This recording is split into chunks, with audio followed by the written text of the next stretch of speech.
L'Arctique. Froid, hostile.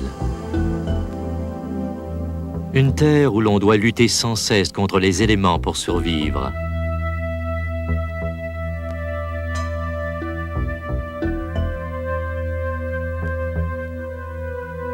Imaginons pendant un moment un tout autre cadre. Un monde qui remet en cause tout ce que nous connaissons du Nord et de son univers de glace.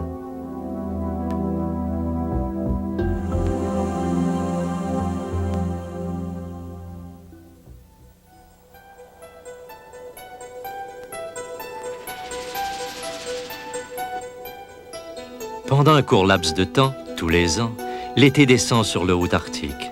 La neige et la glace fondent et découvrent les collines de sable du désert polaire. Dans cette terre des extrêmes, l'été boréal ne fait pas exception. L'obscurité des mois d'hiver fait place à la lumière du soleil qui brille jour et nuit.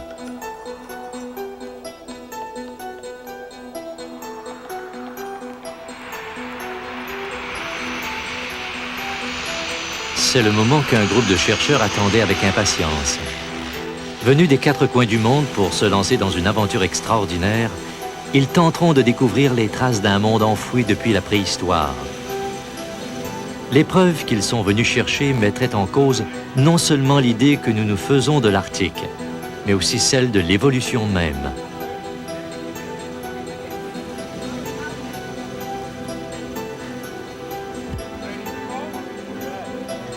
L'avion qui vient d'apporter le dernier chargement de matériel s'envole, laissant derrière la toundra.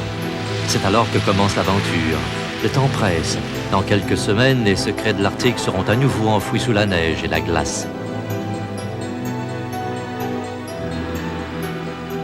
Les membres de cette expédition sont venus dans le Haut-Arctique pour effectuer des recherches sur une découverte remarquable.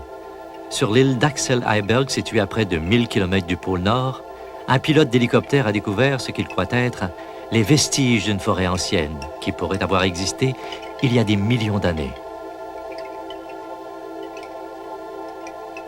L'entreprise est risquée, car les voyages d'exploration dans l'Arctique sont extrêmement coûteux. Mais vu la possibilité de sonder pendant un bref instant un passé lointain, la tentation est irrésistible. Le chef de l'expédition, Jim Basinger, est un botaniste canadien qui se sent beaucoup plus à l'aise sur la toundra arctique que dans son propre laboratoire. Je crois que tous les scientifiques qui vont sur le terrain, surtout lorsqu'il s'agit d'un endroit qui n'a jamais été exploré, ressentent une sorte d'exaltation quand ils pensent à ce qu'ils pourraient découvrir. Chaque fois que je vais sur le terrain, que ce soit dans le Nord ou ailleurs, je ne puis m'empêcher de me demander si je vais rentrer bredouille ou si je vais faire une découverte importante. Et oui, jusqu'ici, l'Arctique ne m'a pas déçu. Mary Dawson est une paléontologue américaine. Ses recherches sur les fossiles d'animaux préhistoriques l'ont conduite dans le Haut-Arctique il y a 15 ans, dans cet immense territoire où elle doit effectuer un travail laborieux. Nombreux sont ceux et celles d'entre nous qui sont habitués à travailler pendant plusieurs jours, voire des semaines avant de trouver des ossements dans un endroit où aucune recherche n'a jamais été effectuée. Nous savons donc qu'il s'agit d'un projet difficile. Mais lorsqu'on fait une découverte, la joie que l'on éprouve est énorme. Je n'ai jamais pu l'oublier et je sais que de nombreux paléontologues ressentent la même chose. Découvrir de nouveaux ossements, arriver surtout à trouver un bon échantillon, c'est probablement l'une des expériences les plus passionnantes que l'on puisse vivre. Jane Francis est géologue. Venue d'Australie, elle est l'une des expertes en matière de forêts anciennes les plus en vue au monde. Pour elle, c'est dans ces milieux anciens que se cache la clé du mystère de l'histoire naturelle.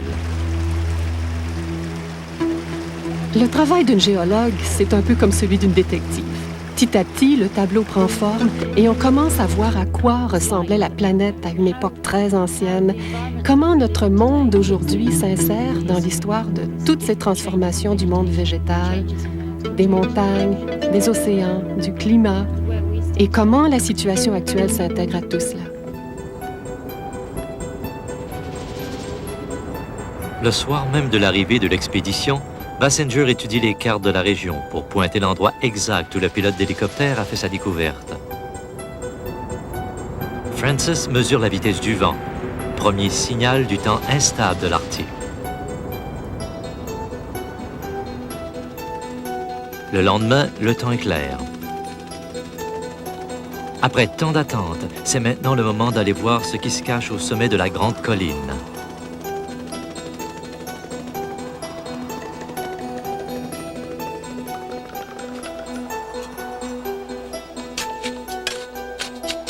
Des morceaux de bois sont éparpillés partout. Bassinger et Francis commencent à dégager ce qu'ils peuvent. Creuser devient difficile. Le pergélisol est à quelques pouces de la surface sablonneuse. Une forêt pratiquement gelée dans le temps.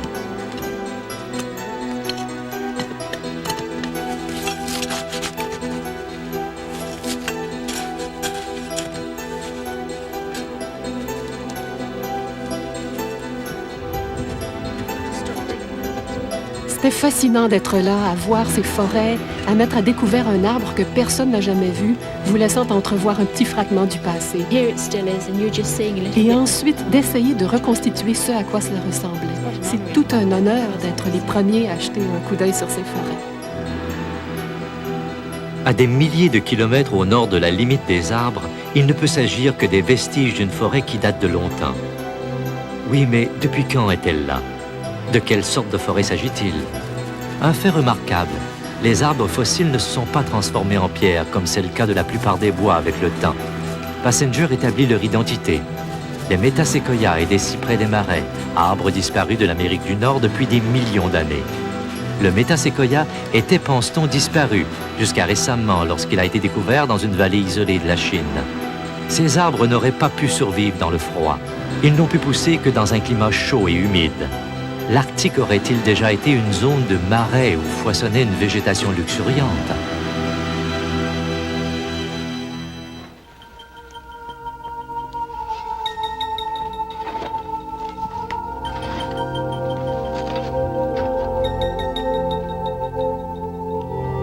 Bassinger s'attelle à la tâche et commence à reconstituer l'histoire de la forêt. Les premiers fossiles de cyprès des marais et de métaséquoia remontent à une époque où d'immenses créatures régnaient sur la Terre. Avec les transformations de l'évolution, certaines espèces ont disparu, telles les dinosaures, tandis que d'autres, les cyprès et les séquoias, poussaient à foison dans les forêts du monde entier. Noyés par une inondation extraordinaire et tout aussi rapidement enfouis sous une couche de sable et de sédiments, la forêt a pu se conserver dans ce coin de la Terre qui a subi plus d'un cataclysme. 19 inondations ont tour à tour noyé les grandes forêts, et les 19 couches de sédiments qu'elles ont laissées derrière elles sont maintenant là, enfouies sous ces collines. Petit à petit, les vents et le climat arctique ont lentement usé les couches protectrices, mettant à découvert ce milieu ancien, enfoui sous le jeune désert arctique qui a pris sa place.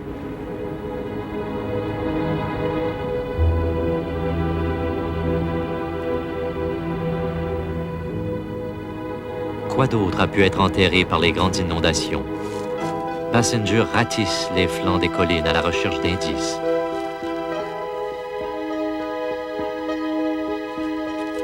Oui, d'autres choses ont été conservées. Des feuilles, de petites branches et même les pommes de cyprès et de séquoia. Il est rare que des choses aussi délicates soient conservées intactes. Mais ici, le sol forestier a été littéralement scellé et mis à l'abri des ravages du temps.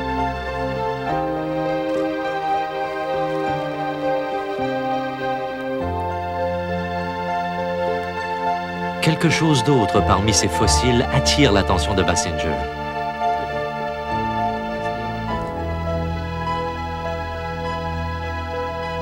Des graines de noyer blanc d'Amérique, preuve qu'une plante beaucoup plus jeune a poussé dans cette forêt, marquant par la même occasion l'œuvre de l'évolution. Aujourd'hui, les noyers blancs foisonnent dans les forêts des diverses régions du continent.